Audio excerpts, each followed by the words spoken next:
Welcome, everybody, to the Fantasy in Frames Dynasty 365 show. I'm your host, Stacy Perez. Tonight, we are joined by Ken, coming in live from his Casa Mojo Dojo up there in the corner. We have also got friend of the pod, Mike Bauer from Dynasty Rewind, joining us. Guys, let's do it.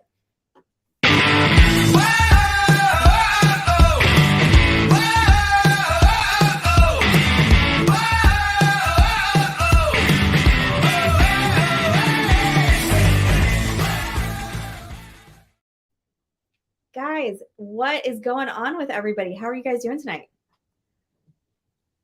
Oh, I'm man, good. Stacy, I'm doing great. I should have specified which of you to talk first. My bad. Tyler, you go first. This is your show, man. I'm doing great. I'm very excited to have Mr. Michael Bauer here. And yes, as you mentioned, I am in my Mojo Dojo Casa house, as that is my Halloween costume with my daughter who wanted to dress up as Barbie. So I am Mojo Dojo Casa Ken. Just be thankful I am wearing this shirt because I didn't have it on before. Wow. Well, the ladies would enjoy if you didn't have the shirt on. That's for sure, huh? I got a lot of mom attention when my wife wasn't at the car for trunk or treat. Maybe you would have gotten more candy. Yeah, they brought it to me. Yeah. Oh my goodness. Mike, how are you doing? I'm good. Thank you for having me on. I am not dressing up for Halloween this year because I am no fun. I am a thief of joy. So we're leaving it to the cool dads like Tyler. I'm just the grumpy dad pulling the wagon with a beer in my hand when I trick or treat. But What is Cora going to be for Halloween? she's going to be a princess fairy. She didn't want to be just a princess or just a fairy, so she said, screw it. She's combining the two. So I'm sure she'll be barging in here any minute to say goodnight to me. Well, I hope that she shows us her costume because I'm not going to be here for Halloween, so I'm going to miss all the fun Halloween costumes. I'll make sure I send you a picture when she's all dressed up. Please do. All right, guys. So everybody out there listening, just remember, we are Dynasty 365. We have also got Fourth and Frames coming up here at the 9 o'clock hour. And then at 10 o'clock, we are going to have Shoot the Gap is going to be on for all of your IDP content. We have got a ton of new things coming up here on Fantasy and Frames. If you guys didn't already know, we have got our Waiver Wire show, which goes on Tuesdays at 7:30. We've also got our Fantasy and Frames mailbag. That's going to be Thursday nights at 8 o'clock, 7 o'clock Eastern. Don't want to interfere with Thursday night football. And then on Sundays, if you haven't got enough of us already, we're going to be on from 9 until noon. So you can check out all that fantasy football action right here at the Fantasy and Frames channel. Make sure that you are dropping your comments in the chat if you have them tonight, please. If you have trade evaluations that you want us to do, start sit questions, waiver wire questions, really whatever you've got, we will give you answers. And I think we're ready to dive in with our favorites of the week.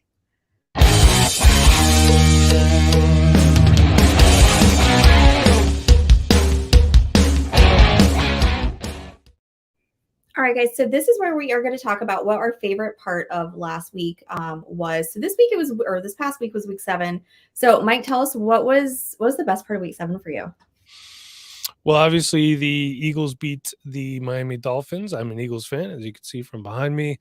I had the Eagles being 6-1 going into after this game. I had them beating the Jets and losing to the Dolphins. They flip-flopped that, which is fine. But my favorite part about that was watching the Dolphins fans cry about officiating. Like, yeah, there's some bad calls, bad no calls, but this is every game. I've been an Eagles fan for over 30 years. I'm used to it. And also the 49ers lost because for some reason they're still salty about the NFC Championship game last year. Listen, it is not our fault that you chose not to dress Jimmy Garoppolo, okay? I'm tired of hearing about it. Brock Purdy would not have made a difference in that game. What do you think of the Kelly Green jerseys? Oh, I love them. I want that to be the all-time jersey. I've always been a huge Kelly Green fan. I mean, growing up, one of my favorite players was Randall Cunningham, so that took me back to my childhood. My dad, who is the reason I'm an Eagles fan, hates the Kelly Green. Hates it. He was so mad he almost didn't watch the game. He hates those jerseys, but I love them. I'm planning on buying a Jason Kelsey one after the season. I don't buy jerseys in season because I'm bad luck. So how much what's like the percentage increase in the Jason Kelsey jerseys since Travis and Taylor started dating? None. They don't care about him, even though he's, they don't care about the fact that Travis Kelsey's not even the best football player in his own family. So yeah. Also, I want to, you guys know that I've been very outspoken about the whole Taylor Swift, Travis Kelsey thing on Twitter. It's enough is enough. So my wife bought tickets to go see a Lehigh Valley Phantoms game, which is a minor league hockey team. That's next Friday. I found out, and she did not know this, that next Friday is Swiftie takeover night. So I cannot escape this at all. That's why I was hoping to see Jorge so I could tell him, but he's not here. So that's amazing. Jenna is in the chat. What's up, Jenna? Jenna wants to know Tyler, what are you wearing? Oh, she's here. Model your outfit. She's here. I am wearing my Mojo Dojo Casa Ken jacket from Barbie because I know you and your husband loved that movie. I did not see it. She did. She went with a friend. So Ryan Gosling stole that movie, in my opinion. I thought he was fantastic. Hello to Albert and Preston and Jorge, all in the chat. Tyler is going to be singing the I'm Just Ken song later on at the end of the show. So make sure you stick around for that. Yeah, very exciting. It was terrible, the movie. Oh, yeah. Lots of feelings about the Barbie movie. It's very, very interesting. I'm going to go with. Tyler, what was your favorite part of week 7? My favorite part was just watching the Steelers somehow win a game again and dooming themselves to mediocrity forever. They're just going to keep bringing back Matt Canada for time immemorial. They're never going to upgrade from Kenny Pickett.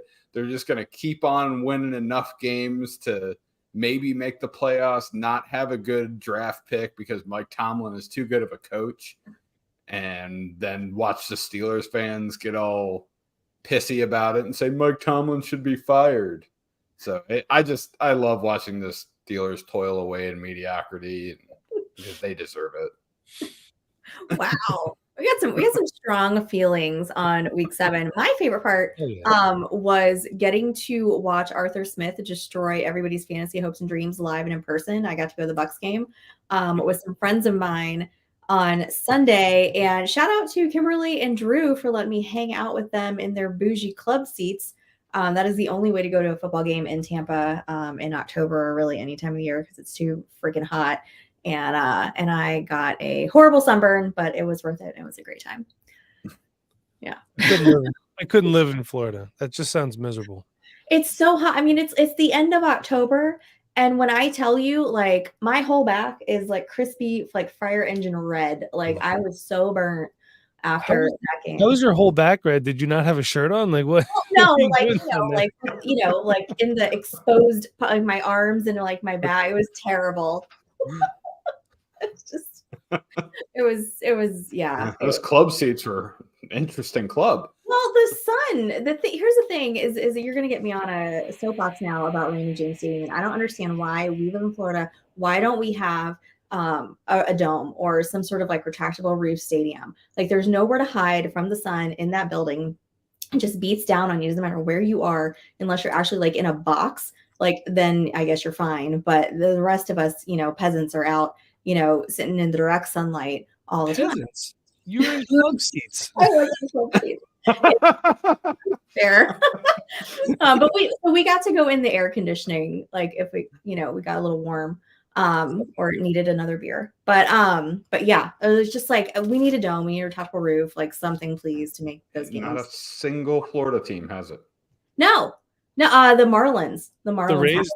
The Rays do. Sorry, I was thinking football. But nobody goes to Rays games anyway, so it doesn't really matter. Yeah, no one wants to go to that stadium. They might have a dome, but it's a piece of shit. It's an abomination, that entire state. Yeah, that's surprised Jacksonville doesn't have it. Did you know that Jacksonville has the world's largest outdoor cocktail party? I just learned about 14 minutes ago. This is fantastic. So thanks, Katie. If any of our listeners are in Jacksonville this weekend, you can go party with Gator, who's going to be down there at the world's largest cocktail party. Sounds great. Keep that in mind. All right. So now we're going to move on. We're going to start first topic of the night. We're going to talk booms and we're going to talk busts.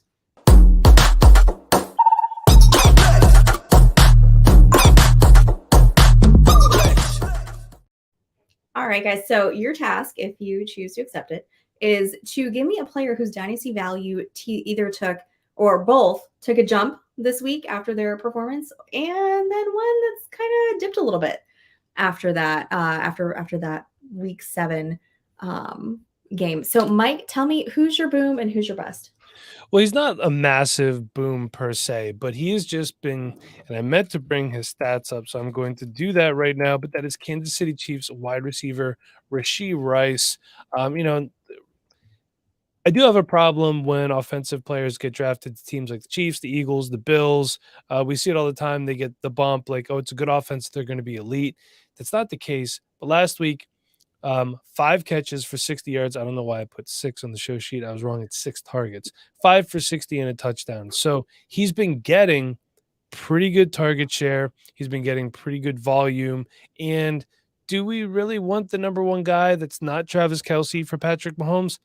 I kind of do. Right now, Rashee Rice is everything that we thought Sky Moore was going to be at this point in time. But, here's what he is. Not a ton yardage-wise. I just see a lot of good things going on. So it's not like a huge boom, but it's good moving forward. And I see that there's a question on here. Do you feel safe starting him each week, or is he matchup dependent? Look, I had to start Rashee Rice in a lot of places this past week because of bye weeks and injuries. And if that's the worst case scenario where you're taking Rashee Rice off of your bench, putting him in a flex spot because you have bye weeks, no bye weeks this week. Oddly enough, there was so many last week and now none this week. Stop, NFL. You're killing me. There were some places where I was putting, what's his name? Isaiah Hodgins from the Giants in a starting lineup. I'm like, oh, this feels so dirty. Don't make me do that again. Roger Goodell, I will come to New York, and I don't like New York City. I think it's getting to the point where he's going to be somewhat safe to start if your expectations are realistic. We can't be expecting – he's not Tyreek Hill. They're not asking him to be Tyreek Hill, but I'm still in on Rashee Rice moving forward. This just goes back to my conspiracy that whoever does the NFL schedule hates fantasy football. 100%. We know that the NFL hates fantasy football to an extent, which is surprising. They should really be embracing it. They're allowing sports betting. They're allowing, unless you're an NFL player, and to a point I get it, but at the same point in time, the punishment is just ridiculous. You should be embracing it. Just like they're really embracing the whole Taylor Swift and Travis Kelce thing, and I get that. It's good publicity. It's smart from a business perspective. This is even smarter. Embrace fantasy football. Embrace it wholeheartedly. All it's going to do is help grow the game, and stop with the international games.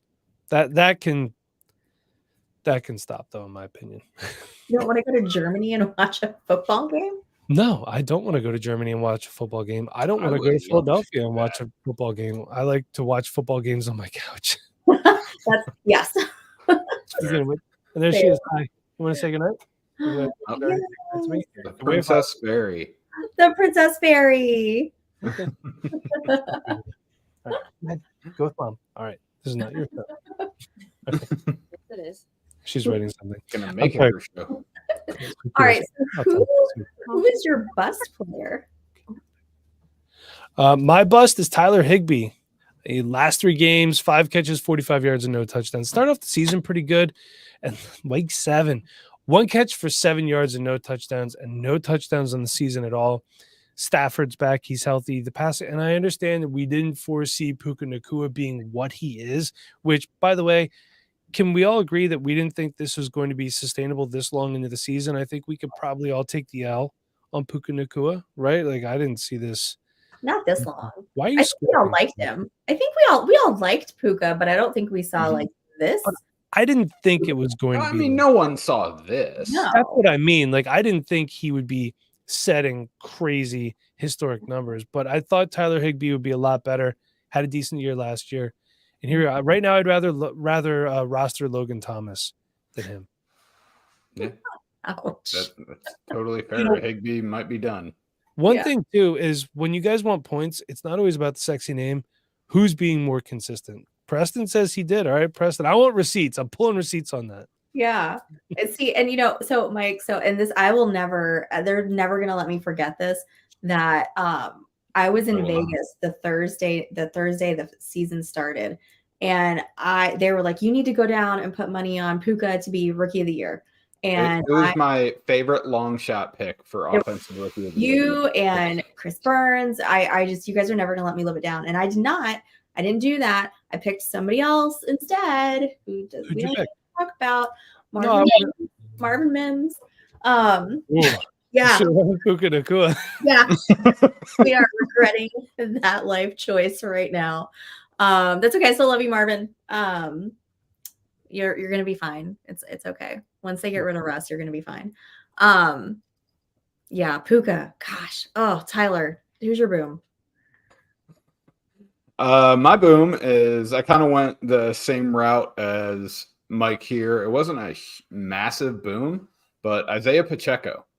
I wanted to talk about him. Like you wouldn't expect a boom from a player that got 13 rush attempts and 32 yards, but he also had 4 receptions for 28 yards through the air and a touchdown. He's the Chiefs guy.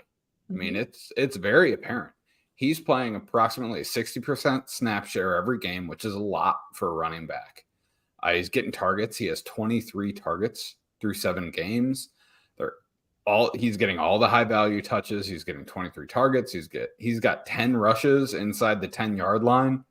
Mahomes has 5. That is what it is. But the next highest running back with rushes inside the 10-yard line for the Chiefs is CH, and he has 2.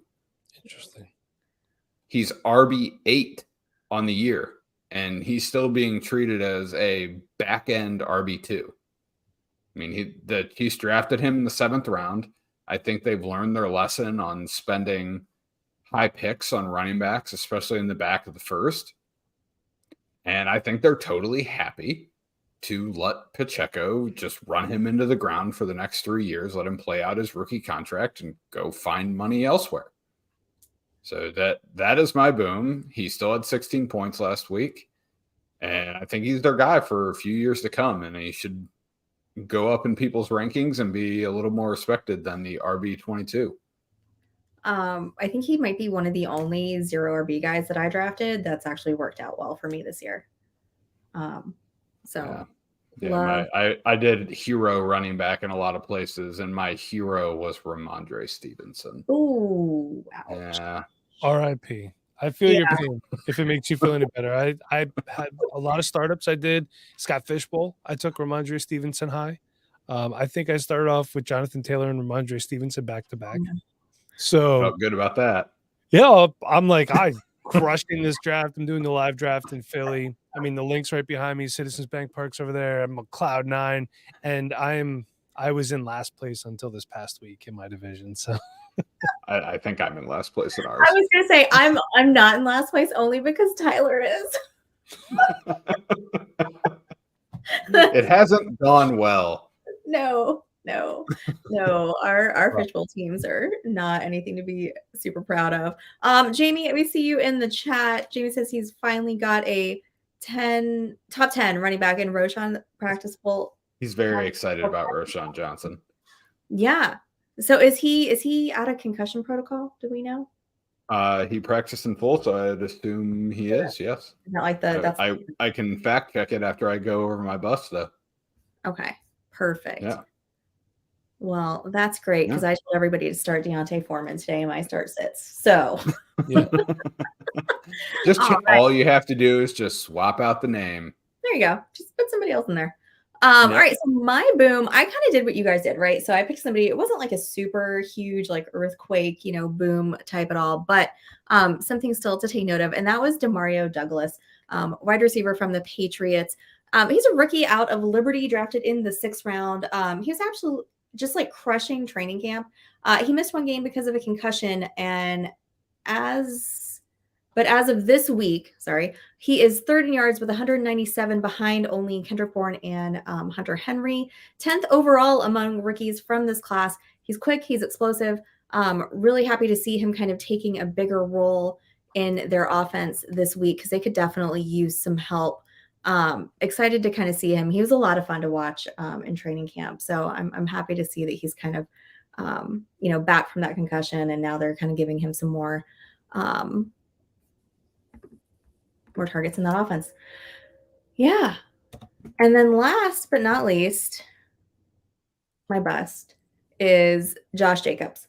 So, yeah, right? Do you guys know how many points he had this week? 3. Close. 4. He had four points this week, right? So like last year, top running back. This year, not quite the same. Week 7 versus Chicago, the Bears were averaging 22 points to running backs this season. Okay. Jacobs had 4 points total, total. So far this season, he is averaging 11.6 points in a half PPR format. Also incredibly inefficient this year. He's only averaging 2.9 yards per attempt.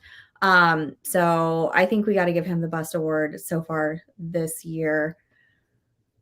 Oh my goodness. Yeah. 4 points. I just can't even believe that just seems unbelievable. Right. I mean, I will say this.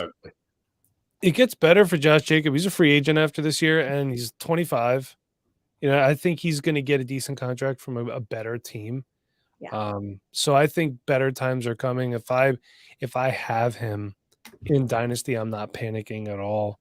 I mean, there's a reality like, what if the Chiefs, Tyler, I know you said that they want to ride Pacheco. If the Chiefs could upgrade and get like Josh Jacobs or something like that, I mean, there's always a possibility that the Eagles make a push for. No, the Eagles don't spend money on running backs. Never mind. They learned their lesson with DeMarco Murray. Never mind. Get that out of here. You guys are doing just fine with Swift back there and Kenny Gainwell. I like Swift. I don't think they'll re-sign him. Just because I think they should just give him like a decent 2-year deal, some decent money. He's playing really well, but they just don't. Yeah. So I don't know. Not meant to be. Tyler Gator thought that you were gonna start stripping or something when you turned your camera off up there.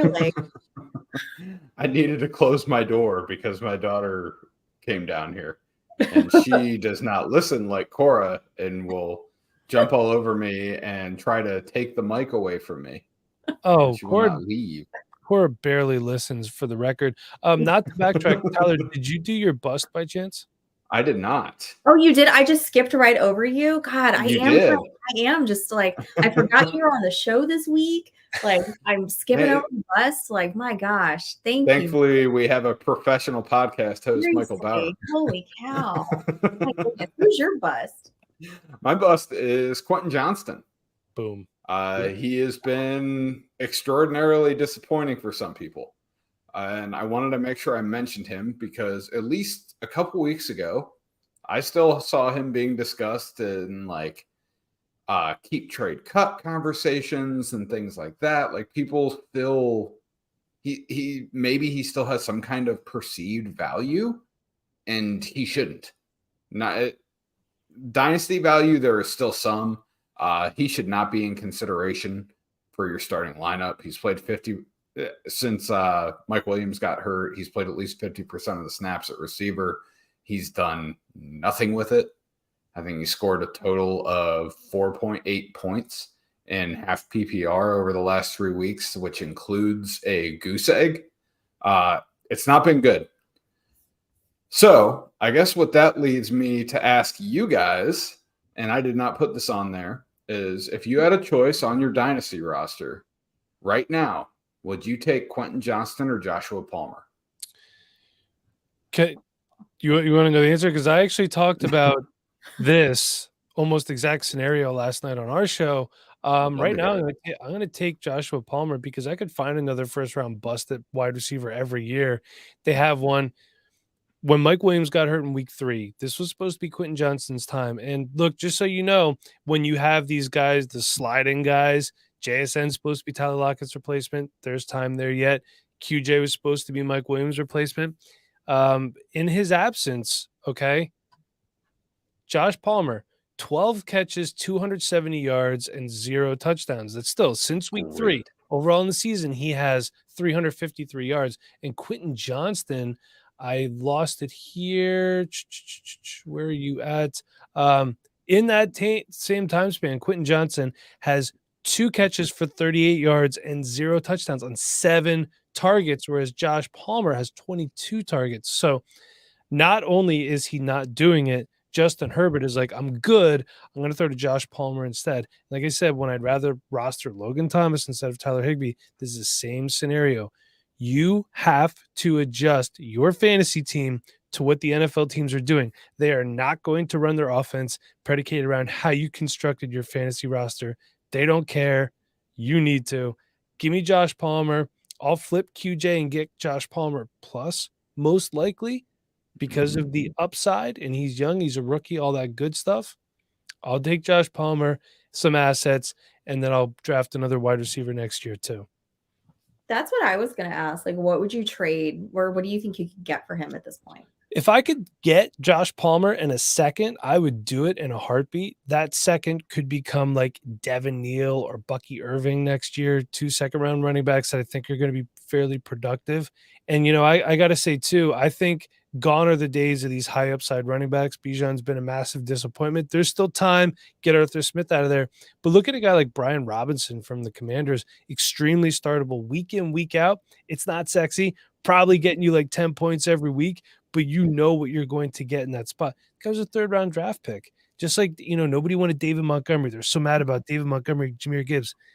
David Montgomery is a good NFL running back. That's why he's getting carries. They signed him. They paid him. They're going to use him. Please stop trying to dictate to the NFL what you want your fantasy team to do. Draft better. My issue with the Lions and Gibbs, I think, and their way they're using him is how they've just put out so much like pro Gibbs propaganda, like starting from like the day they drafted him. And like, do you guys see that video of like the draft room when they took him? Like, they were all so excited. Everybody's just freaking out. And then all throughout the off, oh, well, we're going to use him in all these different ways. We've got all these things we're going to do with him. He's going to be such a big part of our offense. Like, lies, all Stacy, of you. Here's the thing. It's like when you go out on a date and you coyfully make comments about what you're going to do when you get home. And then you have a glass of wine and you fall asleep on the couch. It's still a good night. It's just not the night that you expected. Being great for an NFL franchise is more about what you do on the field. How's your locker room presence? How do you treat your teammates? Do you practice good? So these are all things that coaches get excited about that unfortunately don't mean points for our fantasy teams, but that's just what it is. Unfortunately. And I actually think Jahmyr Gibbs, Nate and I talked about this last night as well, he's going to be more efficient with less touches because that's just the type of running back that he is. See, Mike, most of my nights, they don't have like the date component. It's just the falling asleep on the couch with a glass of wine. That's usually. Don't put on yourself. Yeah.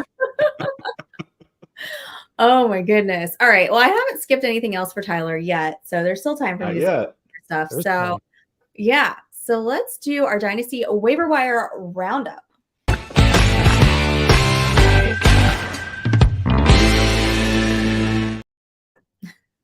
All right, guys. So I want to know, give me some either rookie, second year, third year, something like that. One of the younger guys that you were looking to pick up off of waivers this week. We don't have buys, but maybe we've got some injuries we need to replace some guys with. Who are you looking to go snag off that waiver wire? Mike, you're up. This is a very, very hard topic to do for the record because most of rookies or second-year guys are not on the waiver wire. But I'm going to give you an example you might have to make a move for. That's Trey McBride. Like I said, likely not on waivers. Zach Ertz was headed to IR. I think, McBride was getting more routes, more snap share, more targets and everything, even with Zach Ertz there. So I'm trying to make a trade for Trey McBride. If I could try to get him for a projected late second, I would gladly pay that because good tight ends are hard to find. Let's not forget, he was the tight end one of his class when he came out. Okay. That was it. Everybody liked him. Tight ends usually take a little bit of time. Sam Laporta is, notwithstanding. So love me some Sam Laporta. You do have a related/unrelated question. Would you like to ask me that? Was that you that put on there, Stacy? That's me. Yeah. So I just was thinking along with Trey McBride, right? So we hear that Kyler's coming back. Do you think that he's actually going to play, or do you think this is all just like smokescreen from the, Cardinals? Like, oh, we're going to say the right things. We're not going to say that we're going to tank and we want, Caleb Williams. We're going to say that Kyler's coming back, or do you think that he's do you think they're actually going to play him? I think they will. To be honest, you're paying. Why would you pay somebody that much money to not go to work? It doesn't make any sense to me. Wow, I just brought up Joshua Dobbs, this scary looking human being, by the way. Go get your alien from Area 51. There he is. He's playing quarterback for the Arizona. Not that I should talk. I'm not the He has best. alopecia, man. Yes. Well, either way, I don't know what that is, but either way, I do think he's going to play at some point in time. Mhm. Yeah, but I just think, and look, what's the best thing that a quarterback can get? A good security blanket and a tight end. Just like I was telling people to buy Dalton Schultz before the season. I think he's tight end like 10 or something like right now. Yeah, I'm all in on Trey McBride for sure. And I don't think that the Caleb Williams hype is going to be there for the Arizona Cardinals. They need a lot of other stuff more than a quarterback. Kyler Murray was an effective quarterback when he's healthy. You want Kyler Murray to be good? Why don't you have some people block for him? Look at that noble concept. What's up, Jorge? I was hoping to see you and chat with you. But Stacy doesn't know how to get her dates right. Yep, that's 100%. That could go for a lot of things, Mike. Can I say one more thing? Yes. While Jonathan Gannon is the head coach of the Arizona Cardinals, I hope they never win another football game. Jonathan Gannon, you are a terrible human being. You are one of the worst defensive coordinators I've ever seen in my life. You could only coach with the league. I would say it to your face. I would fight you. I did not say I would win, but I would still do it out of principle. For all my fellow Eagles fans, you blew a 14-point lead in the Super Bowl. You're a terrible human being. Sorry, 10-point league. Wow, that was Get it out. the most stereotypical classless Eagles fan rant I've ever heard. The truth is he could only coach with the league. Sean Desai, I know it's only 7 games in, but I'm really liking what I'm seeing from our new defensive coordinator. He's got these guys playing hard with a super patchwork secondary. I mean, they've started 15 different defensive backs this year. So, and yet they're 6-1. There's something to be said about that. And our offense isn't really good right now. So the defense is keeping us in it. And I don't think Gannon could do it because he was super vanilla, super just way too conservative, rarely blitzed. So Can you please add somebody on defense too? yeah, we got Kevin Byard. That's it. I don't know why I can never remember that guy's name. Probably because I'm old and I inhaled chemicals. One of the best safeties in the league. Dude, I'm almost 40. I'm almost as old as Gator. Worked for almost 2 decades in an auto repair facility, so I inhaled all those chemicals. I thought today was Thursday. I don't even know. Well, Preston has a question for us in the chat here. And then I promise that I will accidentally skip Tyler right after that when we're done. Preston wants to know, he is trying to get ahead of the game on T. Higgins in some of his dynasty leagues. What are some good suggestions on how to get managers interested? He'll be a number 1 somewhere, probably not in Cincinnati next year. I want some clarification here. Are you trying to trade for T. Higgins? Is that what he's saying? Or are you trying to trade him away? That's what I was thinking. Preston, let us know. I know you're in the chat, but I was taking that as you were trying to get some value for him. Yeah. I mean, okay. So what if you are trying to acquire T. Higgins right now? What are you trying to pay for T. Higgins? What can you get for him? I mean, okay. Preston said he's trying to trade for. Okay. All right. So what you need to do is you need to go and you need to look at their team. What do they need that you have? What kind of deal can you make that will be mutually beneficial to both parties? Because I understand, everyone wants to win a trade. I don't care about winning the trade so much as I care about winning the league. And if I have to lose a trade or two to do that, that's completely fine. I'm all about get your guy. If I have to overpay, that's fine. If we're just talking picks wise, I'm going to start with a single second because he is down this year. Been injured. I understand that Cincinnati as a whole has not looked that good, and you work from there. I used to be the anti-group chat guy, the anti-communication guy, but you might have to, coax this and nurse it a little bit. If I pay a late first for T. Higgins, because I agree with you, he is going to be a number 1 somewhere. I'm okay with that. We've seen what T. Higgins can do if he moves on, which I think he will as well. Preston, I'm completely fine with that. When healthy, when on the field, he's a stud. Yeah, absolutely. All right, Tyler, I guess I won't skip you this time. Poor Tyler. Thank you. I do have a question for you, though, after you get done talking about this specific person. Okay. So I found one of the very few guys that actually might be on your Dynasty waiver wire, and that is Pierre Strong Jr., running back for the Cleveland Browns. So Jerome Ford went down with a sprained ankle. They're saying 1 to 3 weeks potentially. I don't know, frankly, how long Jerome Ford is going to be out. I am assuming he's going to miss this week. Kareem Hunt also got injured. He is more likely to play. But even if Kareem Hunt does play, Pierre Strong Jr. is going to be heavily involved in this offense. They have a very good running game in Cleveland, and they're going to use it whether it be Kareem Hunt or Pierre Strong or both of them. So I feel really good about just throwing Pierre Strong into your starting lineup this year. If you aren't a weirdo and remember who Pierre Strong is and where he went to school and what he did in college like we do, Pierre Strong graduated from South Dakota State. He was drafted in 2022. That's a lot of 20s. Sorry. It's too many. It is. I don't like it. He was very good at South Dakota State for the Jackrabbits, right? Yes, I think so. Yeah, I was trying to remember their mascot when you said that.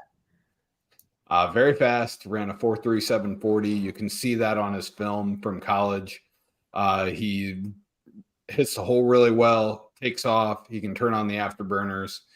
He caught the ball well in college. He caught 42 passes in his final 2 years in college. So he was very productive. I won't go over his entire resume, but very fast, very productive, can do it all, athletic guy. If they get him into the open field, he's going to take off. So I feel good about Pierre Strong this week. So I misread my breaking news alerts from today because my question, I thought when I saw this and I just glanced at it, that Jerome Ford had been put on injured reserve. But now when you said it and I go back and I'm reading it, they don't plan to put him on injured reserve. So my question is irrelevant now. But that's what I got real confused for a second. I was like, wait a minute, I thought he was on injured reserve. So Jerome Ford is still the guy in that offense. Don't get it confused. When he is healthy, he's the guy. Yep, I agree. All right. So I kind of now this is the player, the one that I picked. Obviously not available on waiver. If he's available on waivers in your dynasty league, I want to play with the people you're playing with. But really, this is more of somebody that I feel like you can probably confidently start now. And that would be one Mr. Dalton Kincaid. Tyler, that was one of your favorites, right? Dalton Kincaid? Yeah, I like Dalton Kincaid. He was actually my tight end too.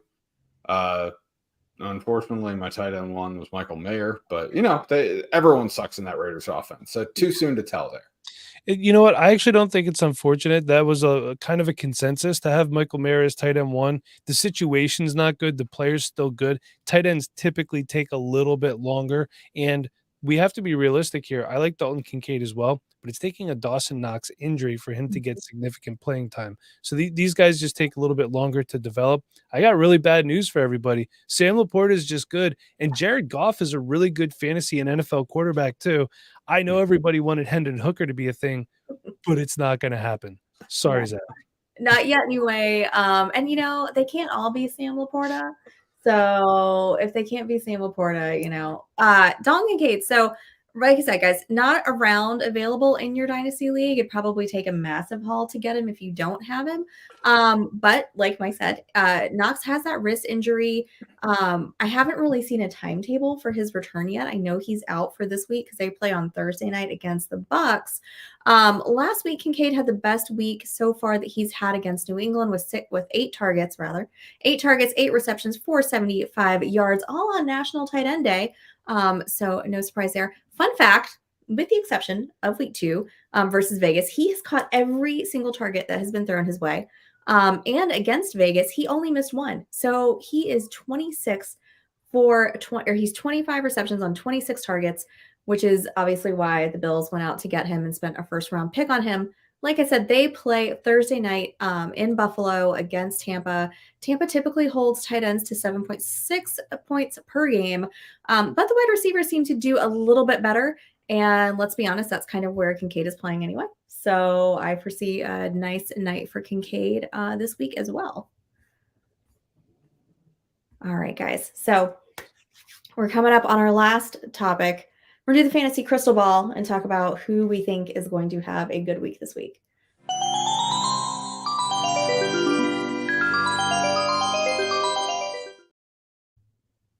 All right, so I want you guys to give me your predictions. Who's due for a big week? Mike, you're up. Yeah, I'm actually going to go with Jaden Reed. And if I'm looking at this correctly, not that I know how to read all that well, they play the Vikings this week, and the Vikings are, I believe, 31st against the pass. I've liked what I've seen with him so far. Come on, this freaking... I had it up on my phone, and then I went to bring it back up, and it just crapped out on me again. That being said, I'm not, as far as the Packers offense, I'm a Luke Musgrave fan. Stacy, I see you're a Packers fan. That's so right. I'm not a Christian Watson fan, but I love Jaden Reed. I think he's going to be a focal point moving forward. So I just feel like his time is going to be, going to be coming. I think it happens this week. Yes. Well, you're in luck because this is a Jaden Reed fan podcast over here. We all love Jaden Reed on the show. Love Jaden Reed. Love him. Tyler. I had him ranked over Quentin Johnston. I mean, my rookie rankings. Yeah, and I kind of wonder what would have happened had he came out last year and not this year after Michigan State had that better season. And I get wanting to go back, but I thought he was kind of a steal where the Packers drafted him, to be perfectly honest with you. I love Jaden Reed's game. Having him over Quentin Johnston is good. And that shows you, if you're a fan of this podcast, that Tyler's a guy that sticks to his guns. He's going to have reasoning behind it. He doesn't just listen to the echo chamber, that is Twitter or wherever else people find their fantasy football narratives. So we do the same thing over at the Dynasty Rewind. We get a lot of hate for it, but that's fine. I just want to remind everybody, in week 3 or 4, Drake London was wide receiver 81. So just keep that in mind. Just keep that in mind. Holy crap. You managed to turn Jaden Reed over Quentin Johnston into a stray being caught by Drake London. You are just so good at this now. We are the resident Drake London haters, and we actually don't hate Drake London. We always say at the Dynasty Realm, we don't hate players, we hate values. He's just way too overvalued. He's wide receiver 30 on the season, I think, right now, or even less, possibly. It's just ridiculous. I would take Jaden Reed in a second for Drake London right now, and I'd be happy about it. So competing, not competing, I don't care. Get that guy off my team. Tyler, who's coming up in your crystal ball? Okay. I come back to me after we go through some of our guys, Stacy, because I have a question for both of you about get someone off my team. Okay. So my prediction for crystal ball time, it feels a little counterintuitive, but I'm going to go Tyjae Spears, running back for the Titans. He only had 1 target last week, which is off pattern. The weeks prior to that, he had 4, 4, and 5 targets. Ryan Tannehill is not going to start this week, as far as I can tell, and they're preparing Will Levis to start, who my phone will never, ever not correct Will Levis to Will Levi's. So he is just jeans. That's what my mom calls him. Who's Will Levi's? I love it. But Spears, he's really been involved. I know, and the Falcons are going to hyper focus on Derrick Henry, especially with Will Levis under center. That's pretty much their whole offense is Derrick Henry. So Tyjae Spears is going to get the opportunity to get in there and be under the radar a little bit and run the ball, get some targets. He's lining up either out wide or in the slot close to 10 times a game at this point. So he's been being given receiver opportunities on a team that severely lacks receiving opportunity or talent overall. So I like Spears. I like Spears going forward, and I just hope he can stay healthy because that was his biggest bugaboo in college. Do you think DeAndre Hopkins regrets his decision to go to Tennessee? No, he got paid. Is he like swimming around like Scrooge McDuck from DuckTales, like in a just Yeah, big I money? love that analogy. Yeah. That is amazing. GTFO with your bullshit. I don't know why I only censored one of them about I'm going there to win. Shut up, man. No, you're not. Just own it. You're not going there to win. Look, he went there because they paid him and they would have him. Yeah. Yeah. It's that easy. The Eagles just signed Julio Jones to be their fourth wideout because, you know, he didn't have a job. That's why he's there. Let's be real. He's like, oh, I think I'm still the best in the game. You were unemployed in October, dude. I'm sorry. Oh my goodness. Okay. So Tajay Spears. So I'm going to stick on the running back train here. I'm going to go with Damian Pierce, which that sounds really gross, right? Because he's been a huge disappointment. This year, he hasn't even really managed over 10 fantasy points per game. So I sound like I'm talking you out of Damian Pierce this week, but wait. If there's ever a week to fire him up, I really feel like it's this week because they're going against the second worst run defense in the Carolina Panthers. The Broncos are the worst now. They own that title. So Panthers are second worst. Opposing teams' running backs have had an absolute field day against their defense. They put up 31.5 points against them in their games. So I feel like you should feel pretty confident that Pierce should be good this week in your starting lineup. If he can't get it done against the Panthers, Tyler, you can just punt him into the sun for me at that point. Then gladly. So speaking of getting people off your team, who did you want to talk about? Okay, so this is a little personal, but I think it's a applicable topic. I love it. I have one very, very good dynasty team. I mean, I have several good teams, but this one's like, it's my magnum opus. It's really good. And I have Deshaun Watson on it. Ooh. And I drafted Deshaun Watson in the startup in this league like 4 years ago. And so my quarterbacks are Tua, Deshaun Watson, and Daniel Jones. And I, as a Browns fan, am very tired of having Deshaun Watson on that roster, on my professional team's roster. I'm tired of this guy. So I went ahead and looked at quarterbacks that maybe someone would trade for him straight up. And I want you to tell me if either of you would trade Deshaun Watson away for these four quarterbacks, or if you would trade one of these four quarterbacks for Deshaun Watson straight up. The four guys I identified as potential one-to-one trades, CJ Stroud, Kyler Murray, Brock Purdy, Jared Goff. So I would take all of them. You said CJ Stroud? Yeah. I'll do the straight up trade. I'll take CJ Stroud. You said Kyler Murray? Yep. No, just because you're trading one injured quarterback to another. No, I think Deshaun Watson has some sort of shoulder injury or something like that. I saw today. He didn't look right throwing the ball. And who's scapulosis or something? I don't know. It was a really long medical term that I don't. It sounds like the thing that prevents my drawer from opening in the kitchen. Who's the third one? Brock Purdy. Brock Purdy, yes, but I think you could do Brock Purdy plus for Deshaun Watson because people are always going to believe in Deshaun Watson's ceiling. And who was the fourth one? Jared Goff. Jared Goff, absolutely. Biggest Jared Goff fan in the world that's not a Detroit Lions fan. That being said, I would not trade for Deshaun Watson. I'm just not interested. He's one of those guys that I'm okay to be wrong on, if that makes any sense. If, just I don't want him on my team. I want to actually see something about Deshaun Watson. How do you spell Deshaun? Deshaun. Oh, man, I missed an opportunity. I missed an opportunity there. Dang it. RAPI. Never mind. Let's not forget Deshaun Watson hasn't really been relevant in 3 years. Yeah. It's 2020. And last year, 1,100 yards, 7 touchdowns, 5 picks. He's 4 touchdowns, 3 picks this year. He's pushing 30.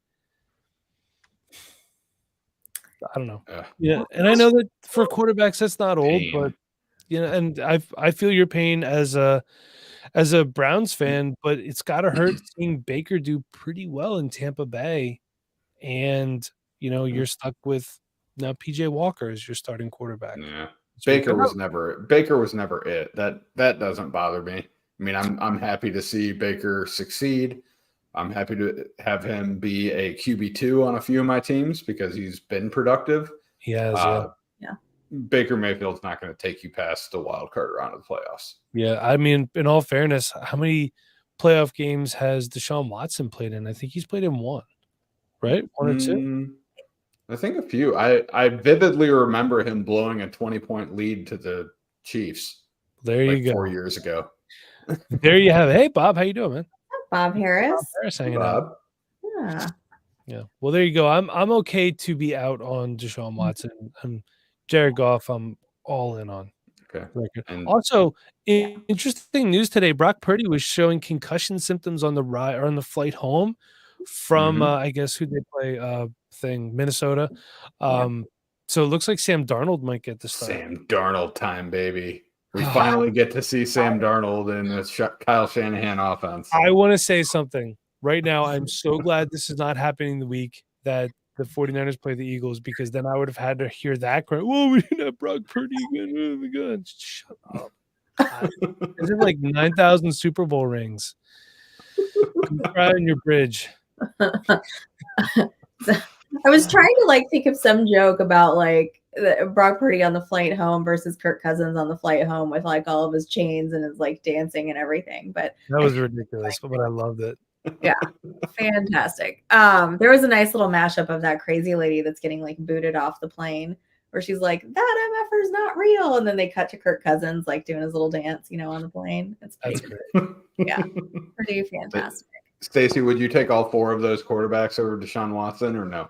No, I'm with Mike. I've never been a big Kyler Murray fan, and that injury and everything, I would take the other 3 though, for sure. Okay. For sure. Yeah. Jorge actually just gave me CJ Stroud in our Fantasy and Frames Dynasty group. Now, I mean, I did have to give him some draft picks, but no. Yeah. That was good value. I actually liked it. Yeah. What if Will Levis is actually good? What if he wins this start? Didn't his girlfriend break up with him, the one from the draft? I heard that somewhere. Yeah, maybe she'll come back. Well, it's okay. He still has a really hot sister. Yeah, I mean, it doesn't matter because my girlfriend's not breaking up with me, so I can't do anything with that. No, it was weird. At the draft, both of them were sitting on his lap, and I'm like, wait, does he have 2 girlfriends? And then I found out one was his sister. I'm like, this is awkward. I don't know if I'm good with this. I mean, he did play for a little while in Kentucky, so I can say that I have family from Kentucky. I don't think I lived in Kentucky for 5 years, so yeah. Tyler, CATS, cats. If you say Will Levis sucks because he couldn't beat out Sean Clifford, the reality of the situation is James Franklin, the Penn State head coach, is too loyal to his upperclassmen. That's why Sean Clifford was the starting quarterback. He should not have been. Sean Clifford is terrible. He should not be a backup quarterback in the NFL. When the Packers drafted him, I felt so bad for Packers Nation. I personally do not say that. I say Will Levis sucks because he turns the ball over for fun. Well, I mean, look, the fact of the matter is he could get that could change. Tiki Barber I'm showing my age here, had a fumbling problem that got rectified. It's one of those things.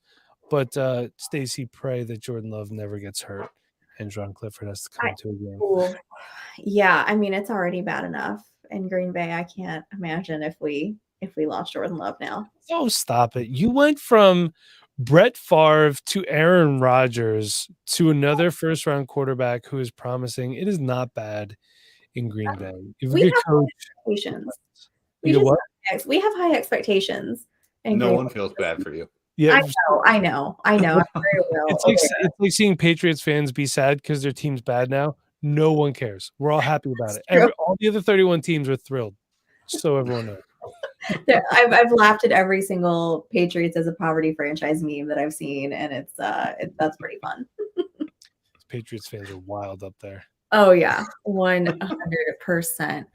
Guys, I think that is going to do it for us tonight. Mike, thank you so much for hanging out with us and spending your evening with us. Thank you for having me. Tell everybody where to find you.